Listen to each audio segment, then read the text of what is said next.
What's up, y'all? Breezy here, and welcome back to another great episode of The Desert Road. Last episode, we talked about being honest with God. This episode, you're probably wondering, why is titled God's Map and Your Map are not the same? Yep, you figured it out if you haven't put two and two together yet. If not, you'll figure it out then. But if you're new here, hit that like button, ring that bell for notifications. Also, please subscribe. Help a girl out. My allergies have been driving me crazy. I'm not joking. I want to just breathe, and I can't because of my allergies. But I am happy that it's springtime, so I'm not going to complain too much on that one in particular. But this is season 1, episode 4, and we're going to be talking about God's God's map versus our map. And here's the thing. I want you to come along with me for a minute. We're going to go on a road trip together. I want you to think about a road trip of your life. You have this destination that you can't wait to get to, okay? You're talking about all these things that you want to accomplish when you get there. However, for some reason, for some reason on this road trip, you're ending up taking a detour that takes you somewhere you never thought you would be. What if I told you that detour was not part of that you just took was not on your map of life? Hear me out before you think I've gone completely crazy. I might be crazy, but that's beside the point. The detour may have not been on your map, but it was on God's map. And we don't have access to God's map. I wish we did. That would be so amazing. But there is so here's the thing. When I first came to Wallace, I wanted to be a major in computer science. I didn't change that major 5 more times before being a paralegal. I had this plan that I would work as a paralegal, become a lawyer. The day I walked across that stage at Wallace, I was so proud of myself. Not only was I a first generation college graduate, I worked as a paralegal for years. Moved to Murfreesboro, I tried to be a paralegal there, but Tennessee crushed me. I'm not gonna lie. It took something out of me that I've been struggling to get back ever since. But that didn't work out. I eventually came to accept that God had a different plan for me. And may not that may have been his plan in that moment, but not my final destination. But the true millennials don't need to get feared when I say that. There no log there's no log was going to come falling out that I know of. Anyway, um yes, y'all know what I'm talking about. If not, there's a whole new generation that needs to go get traumatized by Final Destination. I am just saying. But there is a song by Jordana Bryant. And I'm not gonna do the whole song because I've talked about it once, but it's called "When God Closes His Door," and then of course she says, wish I could have a bird's eye view of every dead end I would have run into, because I wish back then I knew." And honestly, some I don't know sometimes if I want that bird's eye view or not at the end of the day. But there's a story in the Bible that you may open that you may know actually. It's gonna be Genesis 37. It's going to be, and basically, for the sake of time, I'm not going to read the whole story. We all know that Joseph was the favorite son who was sold into slavery, and he had dreams of becoming a leader. And his path looked a lot like a series of disasters. Yeah, and right now, I think I'm relating so much to the story of Joseph right now. Honestly, I really did. I am. But here was Joseph's plan. It was to stay in Canaan, to be his father's favorite and live a comfortable life. Here was the reality of what happened. He was sold into slavery by his brothers, falsely accused of a crime, and forgotten in an Egyptian prison for years. What was God's destination for Joseph? He would eventually become the second in command of Egypt and save an entire region from famine. So, here's some insight here. Joseph famously told his brothers in Genesis 50:20 that you intended to harm me, but God intended it for good. Sometimes that detour can be a preparation for us. Um, and we may not know it yet, but Genesis 37 is the inciting incident of Joseph's life. It's also the perfect example of being violently derailed from a much larger and divine plan to begin. This here is a breakdown of the chapter and something through the lens of the plans, okay? The first one, the dreamer's plan. Come on, how many of you have this plan? Some people say, I'm gonna move to Hollywood to become a famous actress or actor. I'm gonna move to Nashville to become a famous singer, or I'm gonna be a lawyer one day. At the age of 17, Joseph is living a life of favor. He is the favorite son of Jacob, wearing an ornate robe, um, aka the coat of many colors. Cue Dolly Parton song coming in anytime. Man, I wish. Copyright people. What more can I say? And that signaled that he wouldn't have to do the heavy labor of his brothers. Now here's what's the dreams that Joseph had. Um, he had two dreams where his family bows down to him. And the human logic is that Joseph likely thought his destination was to be a boss of his family estate in Canaan. He shared his dreams in which touched a teenage arrogance, um, likely assuming the path of greatness was a straight line. Then there was the Great Derailment, aka the pit. Um, in the pit, Joseph had for most of his life was torn down up to by a single moment in Dothan when his father sent him to check on his brothers. He thought it was just a simple errand. Now, here's where betrayal comes in handy, okay? Comes in, guys. His brothers were fueled by jealousy and plotted to kill him. And in the pit, instead of killing him, they stripped him of his map, the robe that defined his identity, and threw him into a dry cistern. And the cell was into when a caravan of Ishmaelites merchants passed by, and his brother suggested selling.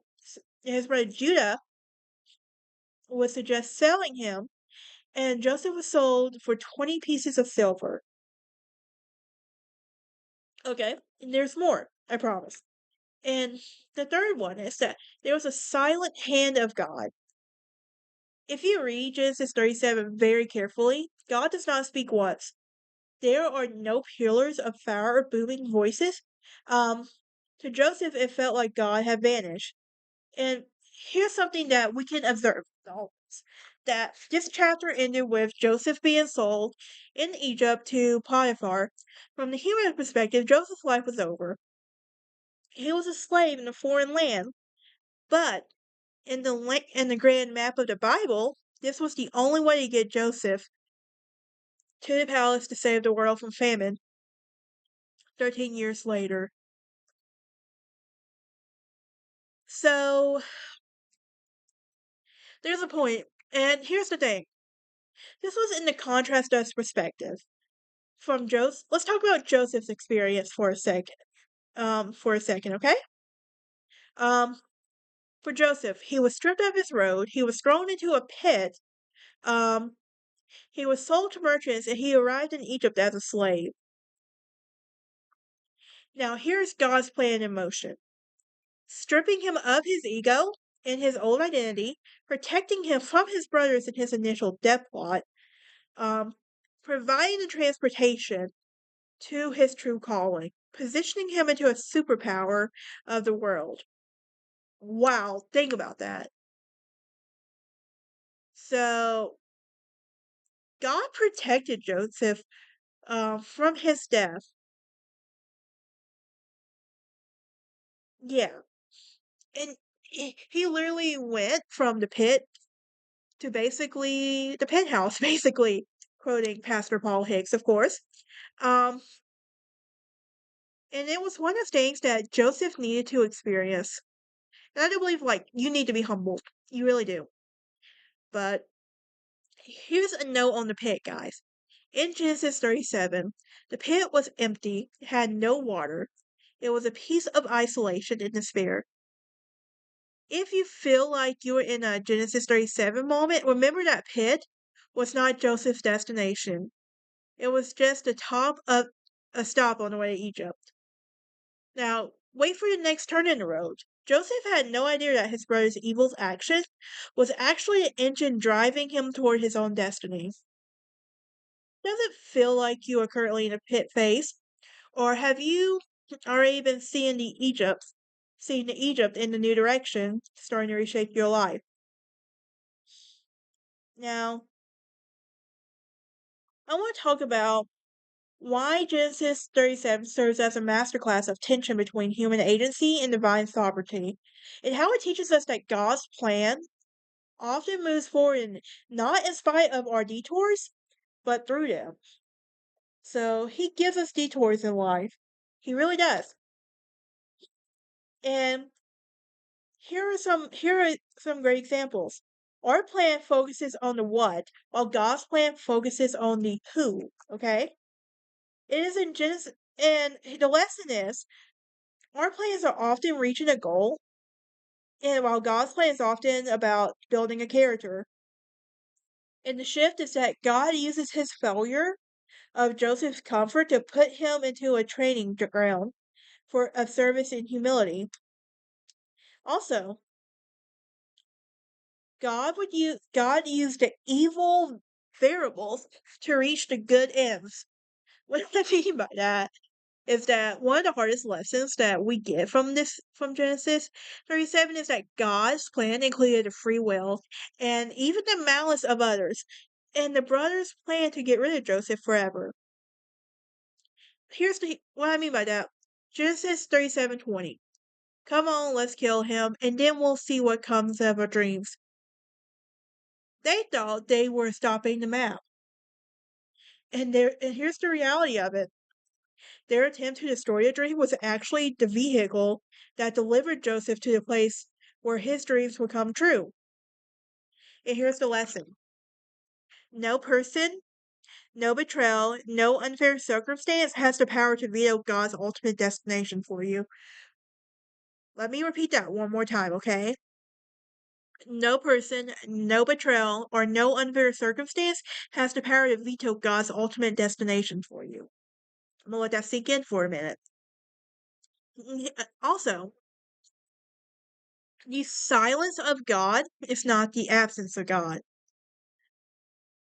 What do I mean by that?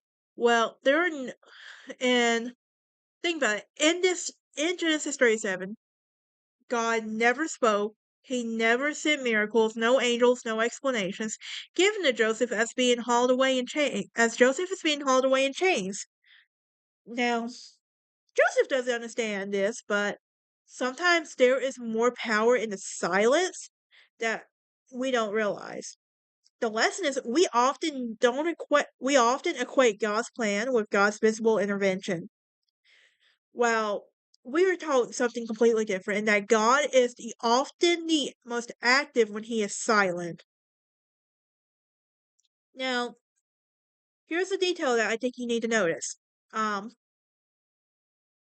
the random man Joseph meets in the field, who tells him exactly where his brothers went, without the chance encounter, Joseph never finds out his brothers, never gets sold, and never went to slavery. God's plan is the logistics, even when it feels like a series of accidents.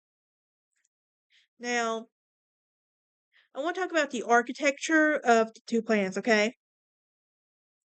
There is let's talk about speed for a second. In our plan, we want it to happen now.